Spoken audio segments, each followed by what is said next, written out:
যেমন আমি এখানে এসেও একটু আগে গহীনের শব্দের প্রশংসা শুনলাম, লাল টিপের প্রশংসা শুনলাম, শঙ্খচিলের কথা শুনলাম। গহীনের শব্দ রিলিজ হয়েছে 2010-এ। আমাদের সবারই মোটামুটি মন একটু খারাপ। এখানে কমিটেড ছিলাম যে আমি আসবো, 1.5 মাস আগে এনারা যোগাযোগ করেছিলেন আমার সঙ্গে, তো সেই জন্যে আসা আসলে। একটু জানতে চাইবো, এরকম একটা ট্রাজেডির সময় যারা আসলে একটি পানির বোতলের দাম 600 টাকা রেখেছে এবং কিছু কিছু পরিবহন অটো রিক্সা যেখানে 30-40 টাকা ভাড়া, ওরা 300 টাকা 500 টাকা নিয়েছে, সিএনজি ভাড়া 300 টাকাটা আপনার 1000 টাকা নিয়েছে। মানে এই ধরনের মানসিকতার জন্য আপনি কি মনে করেন, কি বলবেন, তাদেরকে কিভাবে আসলে ঠিক হয়? কিছু মানুষ থাকে এরকম। এলএমই সার্টিফাইড বিশ্ব সেরা কপারে তৈরি ওয়ালটন কেবলস, যা আপনার স্থাপনাকে রাখবে সব সময় নিরাপদ।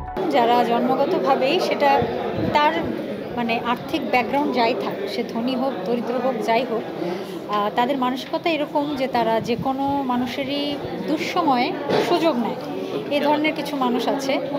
তো এরকম কিছু মানুষ হয়তো এরকম করেছে, তাদের আসল স্বভাবটাই তখন বের হয়ে এসছে বিপদের সময়, অন্যের বিপদের সময়। আবার এমন মানুষও কিন্তু আছে যারা অন্যের বিপদে সবার আগে কি করে সাহায্য করবে সেই চিন্তাটা করে, নিজের ভালোটা চিন্তা না করে। এরকম অনেকের কথাও কিন্তু আমরা শুনেছি, যারা নিজের জীবন দিয়ে দিয়েছেন অন্যকে বাঁচানোর জন্য, অন্যদের বাঁচানোর জন্য। তো সব ধরনের মানুষই তো পৃথিবীতে আছে, ভালো খারাপ নিয়েই আমরা সবাই।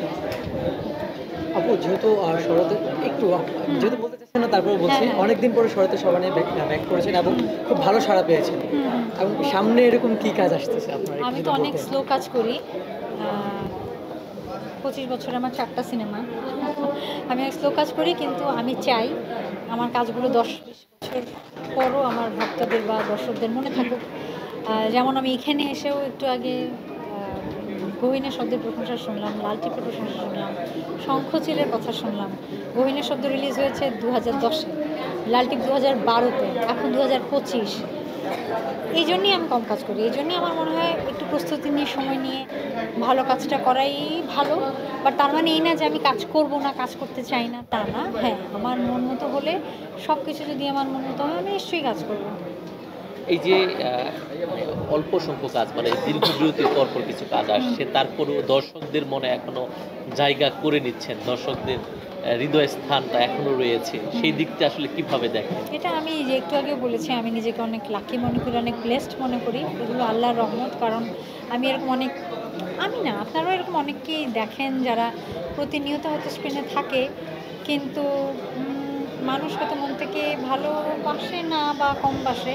কিন্তু আমি আল্লাহর রহমত, এটা আলহামদুলিল্লাহ, আমি এটা একদম পরিষ্কারভাবে দেখতে পাই। শরতে যাওয়ার সময় আমি আবারও দেখেছি যে আমি 8 বছর পর বড় স্ক্রিনে গেছি, 8 বছর পর আমার মুভি রিলিজ হয়েছে, এবং মাঝখানে আমি কাজও করিনি, আমি কাজই করিনি। তারপরও যেভাবে মানুষের ভালোবাসা পেয়েছি এবং আমার ইভেন জার্নালিস্ট ভাইদের অকৃত্রিম সাপোর্ট পেয়েছি, এটা তো সবার জন্য। আমিও করতে দেখি না, আমি জানি এটা অনেক মূল্যবান, এই ভালোবাসাটা অনেক মূল্যবান।